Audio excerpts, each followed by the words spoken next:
ರಂಗಪುರ ಅನ್ನೋ ಒಂದು ಊರಲ್ಲಿ ರಂಗ ಅನ್ನೋ ಒಬ್ಬ ಹುಡುಗ ಇರುತ್ತಾನೆ. ಅವನಿಗೆ ಓದೋದು ಅಂದ್ರೆ ತುಂಬಾ ಇಷ್ಟ.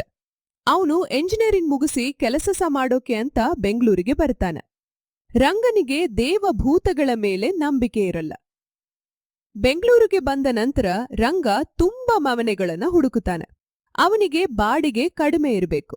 ತುಂಬಾ ಮನೆಗಳನ್ನ ನೋಡಿದ್ರೂ ಎಲ್ಲ ಕಡೆ ಬಾಡಿಗೆ ಜಾಸ್ತಿ ಇರುತ್ತದೆ. ಕೊನೆಗೆ ಒಂದು ಹಳೆಯ ಮನೆ ಕಾಣಿಸುತ್ತದೆ. ರಂಗ ಗೇಟ್ ತೆರೆದು ಒಳಗೆ ಹೋಗಿ ಜೋರಾಗಿ ಕೂಗುತ್ತಾನೆ. Uncle, aunty. ಒಬ್ಬ ಆಂಟಿ ಹೊರಗ್ ಬರ್ತಾಳೆ. ಏನ್ ಬೇಕು?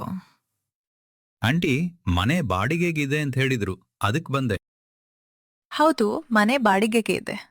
ಅಡ್ವಾನ್ಸ್ 50,000, ಬಾಡಿಗೆ 8,000. ಅಯ್ಯೋ ಆಂಟಿ, ಅಡ್ವಾನ್ಸ್ ಜಾಸ್ತಿ ಆಯ್ತು. ಹೇ, ಎಷ್ಟು ಸಲ ಹೇಳಿ ಆಂಟಿ ಅಂತ ಕರಿಬೇಡ. ಕಾಲ್ ಮೀ ಕಾಲ. ಸರಿ, ಕಲಾ, ಅಡ್ವಾನ್ಸ್ ಸ್ವಲ್ಪ ಕಡಿಮೆ ಮಾಡೋಕ್ಕಾಗಲ್ವಾ? ಇಲ್ಲ, ಬೇಕಂದ್ರೆ ಇರು, ಇಲ್ಲ ಅಂದ್ರೆ ಹೋಗು.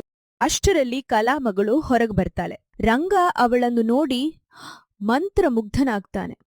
ಕಲಾ ಅವ್ರೆ, 8,000 ಏನೋ? 10,000ನೇ ಕೊಡ್ತೀನಿ, ಇದೇ ಮನೆ ಫಿಕ್ಸ್. ಕಲಾ ಅವ್ರೆ, ನಿಮ್ ಮಗಳ ಹೆಸರೇನು? ಮಾಲಾ. ನಿಮ್ ಮಗಳು ನೋಡೋಕೆ ತುಂಬಾ ಚೆನ್ನಾಗಿದ್ದಾರೆ. ಹೌದು, ಚೆನ್ನಾಗಿದ್ಲು. ಅದೇ ಸರಿ, ನಿನ್ಗೆ ಹೇಗ್ ಗೊತ್ತಾಯ್ತು? ಹಂಗೆ ಸುಮ್ನೆ ಹೇಳಿದೆ. ರಂಗ ಕಲಾ ಹೇಳಿದ. ಚೆನ್ನಾಗಿದ್ಲು ಅನ್ನೋ ಮಾತನ್ನ ಗಮನಿಸಲ್ಲ. ಸರಿ ಕಲಾ ಅವ್ರೆ, ನಾನೀಗ ಬರ್ತೀನಿ. ಬಾಯ್ ರಂಗು. ರಂಗ ಮನಸ್ಸಿನಲ್ಲಿ ನಗುತ್ತಾ ಹೋಗುತ್ತಾನೆ. ಅಮ್ಮ ಮಗಳು ಇಬ್ಬರೂ ಫಿದಾ ಆಗಿದ್ದಾರೆ ಅನ್ಸುತ್ತೆ.